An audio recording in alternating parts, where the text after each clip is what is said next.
welcome back to KA MMA. I'm Khalil Deal, I'm Andio.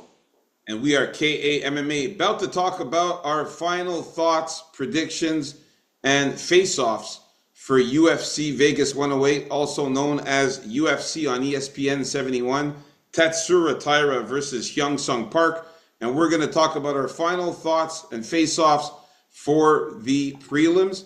And the first fight of the prelims in the right order is Piera Rodriguez versus Caitlin Souza. Just finished watching the face-offs, man. I'm hyped. Who you got still in this one here, Andio? I'm still going to stick with Piera Rodriguez just to be the grittier one to go for those takedowns and to keep up the pressure. I think the judges are going to like the fact that she's going to seem like she's doing more, even though maybe some of the stuff isn't really working out.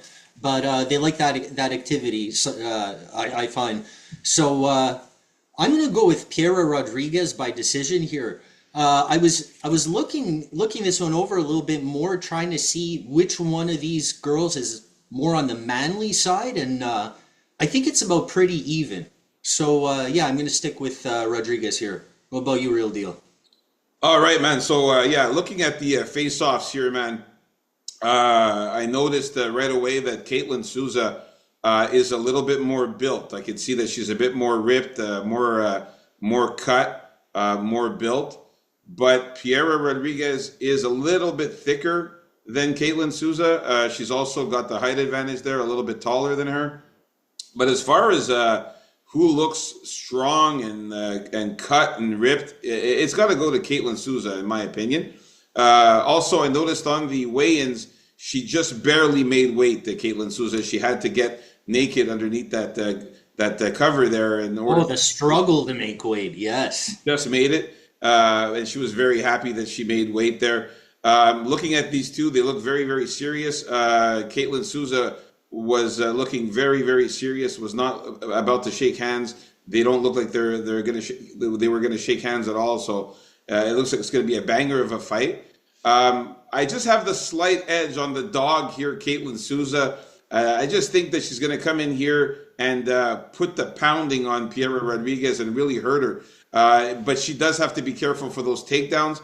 I need her to fend off those takedowns, land the more powerful, impactful strikes, maybe knock down Piera Rodriguez a couple times, and win here. I'm hoping she finishes Piera Rodriguez and wins by knockout or submission. I'm going to predict knockout or submission for Caitlin Souza. Just think she's going to be the stronger fighter here. You're also one of those that think highly of that win Caitlin Souza had over Uruguay there. And I don't think it was much of a win at all, because Uruguay is super, super chinny. So, there you have it. Next. All right, so we're still in disagreement with the first fight. On to the next one here. We got Rafael Estevam versus Felipe Bunez. Now, for this one here, man, I got to say that Rafael Estevam came in here looking in amazing shape. He's super ripped, muscular. He's built in phenomenal shape. Felipe Bunez also looking pretty lean as well, also in good shape. I just felt like Rafael was a little bit in better shape there, a little bit more ripped. And they're both basically around the same size. I like Rafael Estevam in this one, man. My pick's still going to stay the same. They're relatively the same height too. I don't see a big discrepancy in the height there. Estevam looks like maybe he could be a little tiny bit taller. Yeah, I like Estevam here. I'm sticking with him to win, and I have him winning still by knockout or submission in this one. I think he gets the finish here. Look, Felipe Bunez has skills here, but, you know, those losses do come from somewhere. And also, we got to mention that Rafael Estevam missed weight by a whopping 5 pounds. So there was also a little suspicion that he probably would miss weight, because he's missed weight before. And this was also on short notice. So they probably understood this and thought that, yeah, he probably would miss weight. But 5 pounds, man, it's a lot. I don't think it's going to hurt him. And yeah, I got Estevam here by knockout or decision. Actually, correction for me as well. It's Rafael Estevam by knockout or decision, not knockout or submission, knockout or decision. The reason why, because Felipe Bunes is very, very good at submissions. He's a Brazilian Jiu-Jitsu black belt, so I don't think he'll get subbed by Estevam. And I noticed that in Estevam's last several fights, when I took a look at his fights here, just real quick, what I noticed is that he hasn't subbed anybody since 2018. So that's 7 years ago when he got his last sub. Since then, it's been all knockouts or decisions. So I'm going with knockout or decision for Rafael Estevam. All right. We're in agreement with that fight. Next fight, we're moving on to Austin Bashi versus John Yanis. Yeah, this is what I want to see in the face-offs. Both these guys marching up there looking super pissed off and ready to go. I'm going to go with Austin Bashi. I think he's going to find the sub at some point. I don't think he's going to waste too much time on the feet. Yanis is coming in here at super short notice. We don't really know how good this guy is. He doesn't really have experience against quality opposition. So I think it's a pretty safe play here after Bashi got defeated by the debut smasher in Christian Rodriguez. It's time for him to atone himself and get a win here. All right, man. So yeah, man, definitely still looking for Austin Bashi to get the win here. Looking at the face-offs, man, Austin Bashi, phenomenal shape. This guy's muscular, he's big, he's built, he's ripped. John Yanis also in decent shape there, came out looking lean. He's also, kind of cut, but not as much as Austin Bashi. You can really see that Austin Bashi is really the bigger guy out of the two. He's got more muscles, he's more built and more cut and ripped than John Yanis. I can see here that they're about the same size, both of these guys here. And they, like you said, they look very, very serious and ready to rumble. Austin Bashi, we cannot really fault him too much for losing against the prospect killer, Christian Rodriguez. I don't fault him at all. Christian Rodriguez is a guy who, has a very easy time with the prospects and has managed to beat them all when they're starting their UFC debut. So, but in this one here, man, I got to go with Austin Bashi, especially that John Yanis is on short notice. And Austin Bashi looks angry. He looks ready to fight. Give me Austin Bashi. Him I have winning by knockout or submission. This is a fight that I definitely don't think is going to go the distance. You can already see how angry they are both. And it looks like it's going to be a banger of a fight here. So Austin Bashi by knockout or submission for me. All right. So Andy O and me are in agreement with this fight here. Let's move on up to the next fight. All right, we got Nick Klein versus Andre Pulayev. Now, for this one here, man, looking at the face-offs, man, Andre Pulayev is a tall dude, man. He's actually pretty fucking tall, towering over Nick Klein here. Looking at a 3-inch height advantage for him there. He's also going to have a 1.5-inch reach advantage, but he does look in good shape. He looks pretty ripped. And pretty lean there. Nick Klein, though, does look like the thicker guy. He looks a little bit bigger. He's also a little bit more muscular. He's also pretty lean as well and pretty ripped as well. This is the one where I'm really not too sure anymore who I'm going to pick here. I had picked Nick Klein, the dog here in this one here. I think I'm going to switch my pick and go for Andre Pulayev here. I will definitely have Nick Klein, though, as a dog play when we come to the betting, and we talk about that on later on. But I'm going to switch my pick to Andre Pulayev here. I think that he gets the job done with this height advantage here. If he's able to not get taken down and not get submitted, I think he has a chance to do a little bit more damage on the feet with the striking. And I think that that's where he might end up winning this one. So I'm going to go Andre Pulayev here. I'm switching my pick. And I have Andre Pulayev winning by knockout or decision. Just think that he's going to have the edge on Nick Klein there in the striking. But if he gets taken down, there's definitely a really good chance Nick Klein wins it. Yeah, I'm still sticking with Nick Klein, being the grittier guy, being the guy that's going to get the takedowns, and just going to outwork Andre Pulayev, who's a little too on the patient side also, and doesn't have the greatest power, I don't think. But he does know his way around on the ground, but I think Klein is better, and he's going to be more determined down there. So give me Klein by decision or sub. Yeah, it's really close. Like I said, I had Nick Klein when I picked him first in our early predictions, but I am going to do the switch. I thought about it with the A strike, little hedgeroo. the height advantage there, and but again for the betting, yeah, Nick Klein's definitely a good dog. But I think Pulyav manages to pull this one off, man.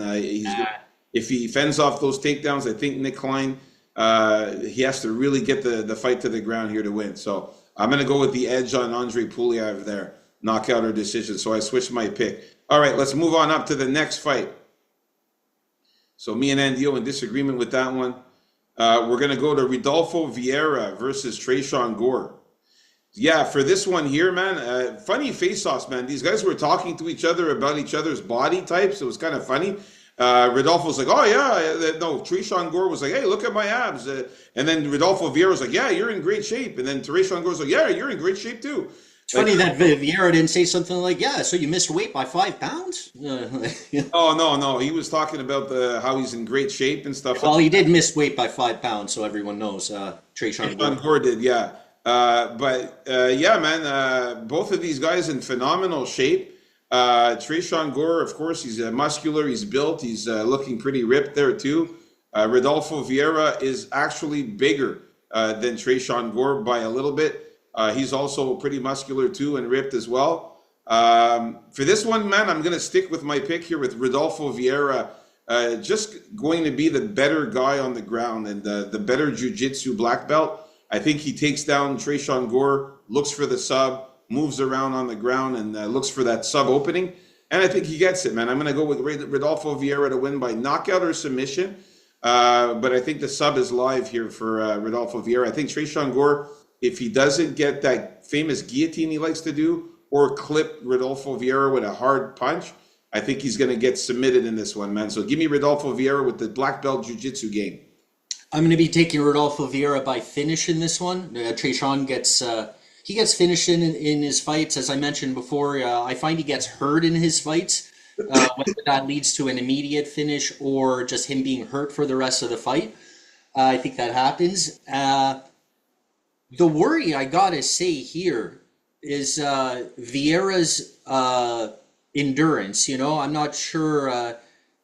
He's got to try and put this guy away before the end of the fight, and I think he will. The worry also here is Tresean Gore's amazing guillotine, where we know that Rodolfo Vieira is going to be going in for those takedowns. I think he has the experience enough to avoid that, to get out of any guillotine and wind up in the proper position after Tresean Gore goes for it. But it is kind of worry, and it becomes more of a worry as the fight goes on.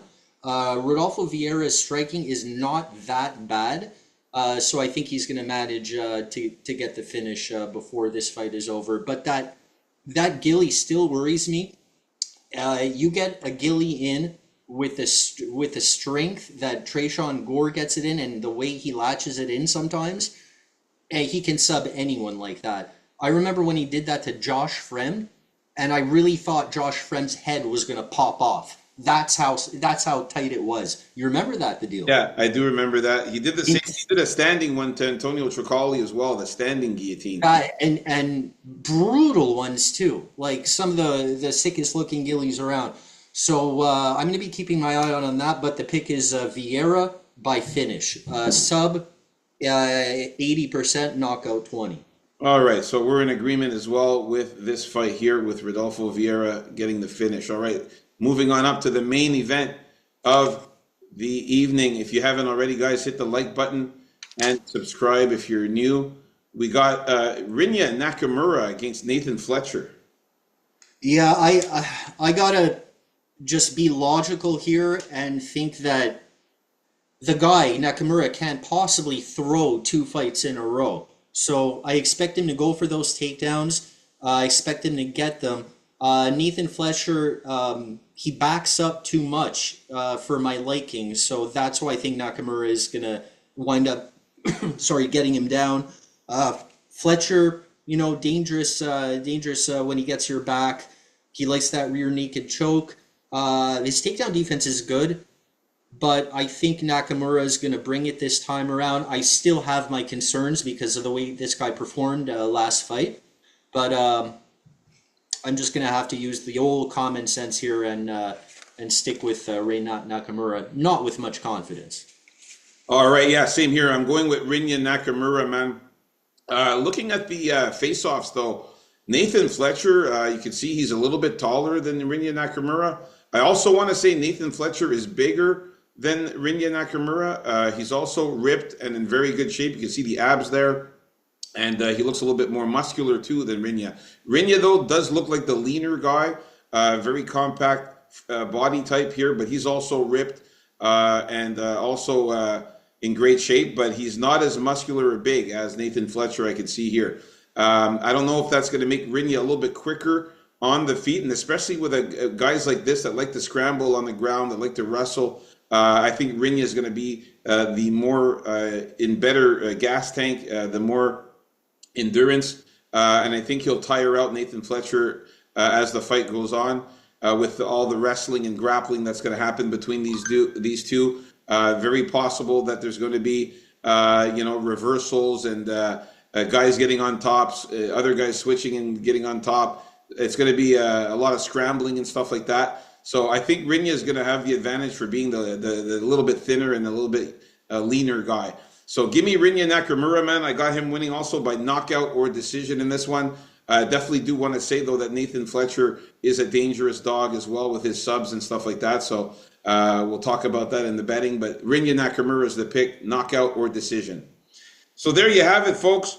Our final predictions, thoughts, and face-offs for the prelims. Stay tuned to the main card coming up next. Peace out, KA MMA. Let's get it.